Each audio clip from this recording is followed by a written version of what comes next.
अपने देश के सबसे बड़े प्रदेश उत्तर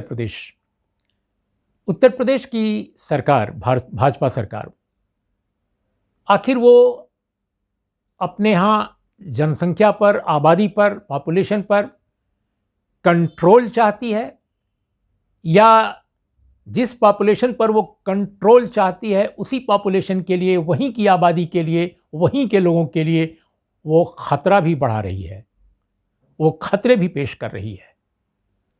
मैं ये सवाल इसलिए कर रहा हूं कि एक तरफ उत्तर प्रदेश की सरकार कहती है कि आबादी बहुत बढ़ गई है, बहुत तेजी से बढ़ रही है, संसाधन सीमित हैं, इसलिए वो विधि आयोग उसका जो है वो एक ड्राफ्ट लेकर आया है।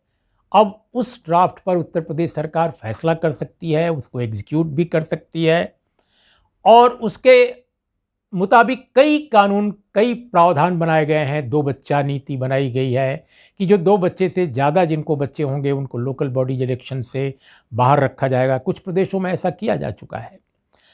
इसके अलावा प्रमोशन से वंचित किया जाएगा, सब्सिडी उनको नहीं मिलेगी, यानी सरकारी जो सहायता मिलती है वो भी नहीं मिलेगी।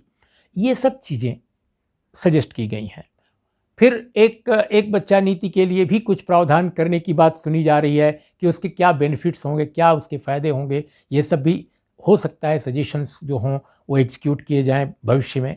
लेकिन आज जो दोस्तों हम आपसे बात करना चाहते हैं कि एक तरफ तो आबादी के लिए इतनी सारी बातें हो रही हैं कि कैसे कंट्रोल उसको किया जाए, संसाधन हमारे सीमित हैं, और दूसरी तरफ उसी आबादी के लिए सरकारी स्तर पर खतरा पैदा किया जा रहा है। ठीक वैसा ही खतरा जैसा पंचायती राज इलेक्शन के पहले चरण में किया गया था।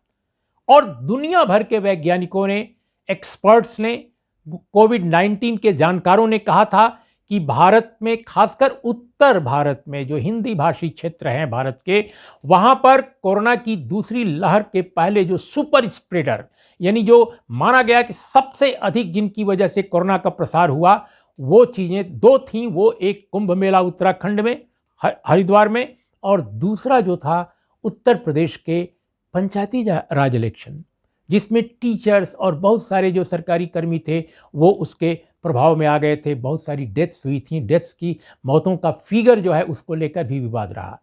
तो हमारा ये कहना है कि अभी जो कांवड़ यात्रा, इस कांवड़ यात्रा को, दिलचस्प बात यह है कि भारतीय जनता पार्टी की ही सरकार उत्तराखंड में है, लेकिन उसने कहा कि हम नहीं होने देंगे अपने यहां, यानी कांवड़ यात्रा से मुक्त रहेगा उत्तराखंड। यह मुख्यमंत्री का फैसला है, और वो भी प्रधानमंत्री से मुलाकात के बाद, या प्रधानमंत्री से जो भी होगा, मैं नहीं जानता दोनों लोगों के बीच क्या डिस्कशन हुआ। 2 बड़े लोग हैं, वो आपस में मीटिंग में क्या करते हैं, हम जैसे पत्रकारों को कहाँ मिलती है खबर ये। लेकिन जो भी बात हुई उसके बाद उन्होंने अपने यहाँ कांवड़ यात्रा रोक दी। और दोस्तों ये मैं बताऊं, और आपको भी याद होगा, पिछले साल कोविड के कारण ही, कोरोना के कारण ही उत्तर प्रदेश, हरियाणा, हर जगह कांवड़ यात्रा पर रोक लग गई थी।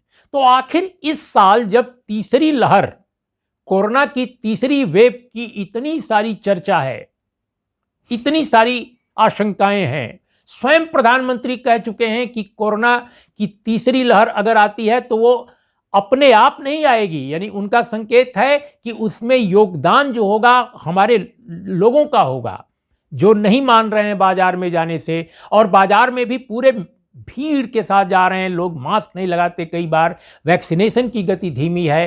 तो ये तमाम संकेतों को वो दे रहे थे। हमारा ये कहना है कि जब प्रधानमंत्री ये बात कह रहे हैं तो क्या उन्हीं की पार्टी के मुख्यमंत्री ये बात सुन नहीं रहे हैं? तो अगर सुन रहे हैं तो कोविड की महामारी के तीसरी वेव की आशंका के मध्य ये कांवड़ यात्रा को अलाउ करने का क्या मतलब है? उत्तराखंड अलाउ नहीं कर रहा है, आप अलाउ कर रहे हैं। कमाल की बात है। अरे भाई, चुनाव तो वहां भी होना है।